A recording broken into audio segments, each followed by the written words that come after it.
Hey there, CrossFit Relentless athletes. Let's go ahead and start another Be Relentless vlog. I'm excited about this because this is going into a new format of what the Be Relentless vlog is going to be looking like, because we are doing full integration of our competitive and normal CrossFit classes. So I'm very excited about that. Let's go ahead, let's just kind of jump into what it's going to be looking like, a new format of this vlog, and then of course kind of talking about what the Olympic lifting cycle will be looking like for today and then at least for the week.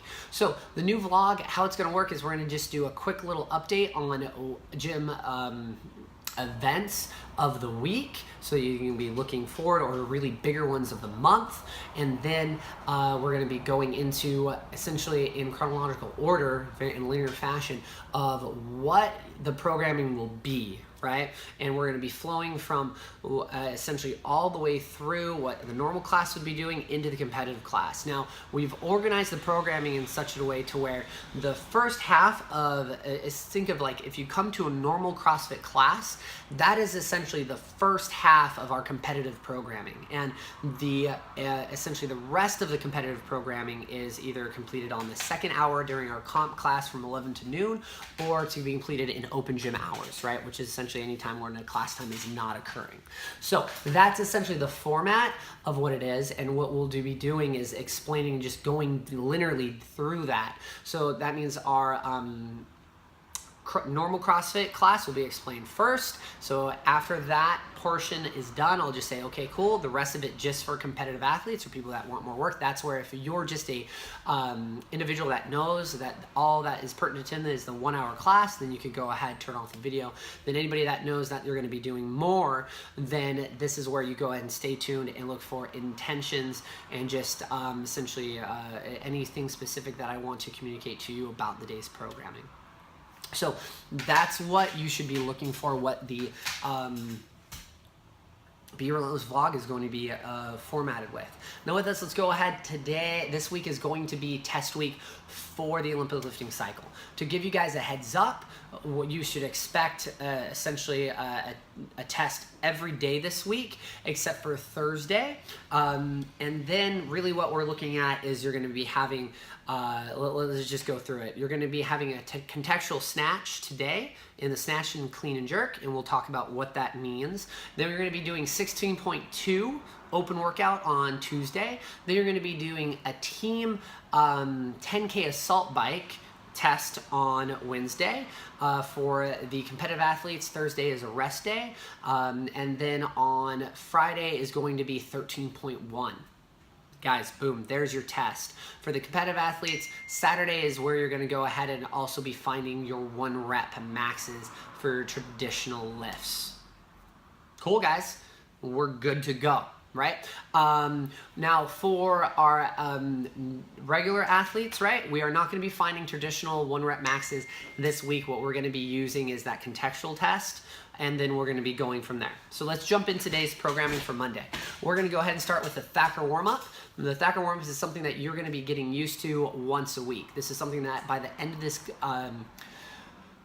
Olympic lifting cycle, you should be able to do this in your sleep, or teach somebody and walk somebody step by step what is supposed to be happening during the Thacker warm-up. I see that this is an important warm-up because it truly does get you warm. It tests dynamic and static positions of the snatch, and if we can teach you the snatch, we can teach you the clean, and a lot of bar path concepts are the same between the snatch and the clean.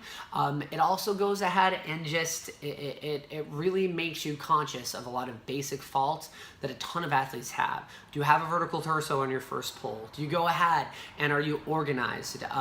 You know, just so many things. Are you actually having hip connectivity with the bar in your end of your second pull through your finish, right? All these different concepts. After we go ahead and do that, we're going to go ahead and do the contextual snatch and clean and jerk test. Now, this is going to be, each one of them are going to be separate. Each one is going to be a 8-minute, essentially, time cap or period to where you're going to go ahead and complete 40 cals on the rower. If you want to go ahead and be RX Plus, which is what I would have all the competitive athletes do, you're going to do on the air runner. And then with the time remaining, you're going to find a heavy single for your squat snatch, or your heavy single, right? You're gonna take a break and do it again, right? 8-minute time block, 40-minute 40 cal row or a 40 cal air runner, then you're gonna, whatever time is remaining, find a 1 rep max for your clean and jerk. Guys, so that's what it's gonna be. Your idea here is not to go ahead and pace or for that row or the air runner, right? We wanna make sure we're somewhere between 80 to 90% effort. It's not a full out sprint, but we aren't overly pacing. Also, we're gonna make sure that you guys have a basic weight buffet and have you guys think about what your max numbers are gonna be as you jump up. So you're gonna have your weight buffet, but I don't want any, you guys are all gonna start out with essentially blank bars, right? So you can't have it preloaded to 90% of your previous max or something like that. I want you guys to go and say, okay, cool, I'm gonna now walk up, right? We're gonna test your ability to slowly walk up under fatigue, make it contextual to actually breathing hard. Guys, this is where normal class is over, and then if you wanna go ahead and keep on working hard, you're in the second hour of the comp track class at 11 a.m., or you're going to go ahead and be doing this on open gym time. So let's go talk about that. We're going to be doing a second to conditioning piece. It's going to be 5 rounds. It's going to be 8 chest to bar, then it's going to be 6 tap and go dumbbell snatches. Now, the intention of this is going to be in between every round, you're going to have a 1-minute break. The intention is for this to be a sprint, but for you to slow yourself down just enough and practice within the sprint the skill of passing a heavy dumbbell and cycling it unbroken from overhead to the ground and snatching it right back up. Now this is the key for cycling heavy dumbbells. It's a lot of us go ahead, we transition somewhere below the head or we transition relatively high, but the dumbbell's in a free fall. Right? And then with the dumbbell being in a free fall, by the time we gain control, usually it's somewhere between our face or our chest, and that's not enough time for a heavy dumbbell to slow it down, get back control over it, tap it, and then throw it back up. So we have to understand we need to pass it off over our head and regain control of the barbell, have that eccentric as soon as we can, so we can actually start controlling, finding tension, organization, through the rest of our body, so by the time that dumbbell hits the ground, we're ready to go ahead and snatch it back up with the opposite hand. After that additional piece of conditioning where you're literally sprinting, but within the sprint practicing that skill, you guys are going to do just segmented clean pulls. The percentages will be listed on Wodify always, and then you're going to be doing back squat. Right? After that, that is the end of essentially the Olympic lifting cycle work, and you guys are going to be going into the accessories that were assigned to you as competitive athletes in the regional team Facebook page, right? Remember, you were assigned one of the 4, which was going to be pulling from the ground, overhead shoulder stability, anterior posterior chain organization, or the gymnastics pulling, right? So you're going to be doing day 1, week 1. It's going to be listed in there for you. Super simple, guys. Let's see. We should be done, right?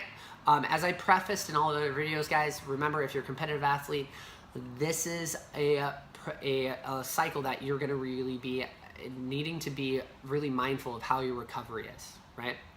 I'm trying to make sure that the volume in terms of reps are relatively even, right? And it's not a ton of actually rep volume, but if we look at the total amount of loading throughout the week in terms of volume of weight and tonnage, it's going to be maybe a little heavier than what you're used to. So it means that you guys are gonna have to, if you consider yourself competitive athletes, treat yourself as such and understand that part of being a competitive athlete is also learning how to recover well and done in an educated manner, right? Guys, with that, remember, be relentless in everything that you do. Lean into that. Remember, we need to train in such a way to where we are always training the hardest way possible. So when it comes to a competition and we see a possibility to go ahead and make something easier because it's within the constraints of that competition, that it's actually easier, right? And it's just not, we're saying, oh, thank God, it's the same standard we're used to. No, we should always be training at the highest standard possible. So when standards are lower in a competition, we say, easy, got this, rather than saying, oh God, okay, well, the standard's higher than we're used to.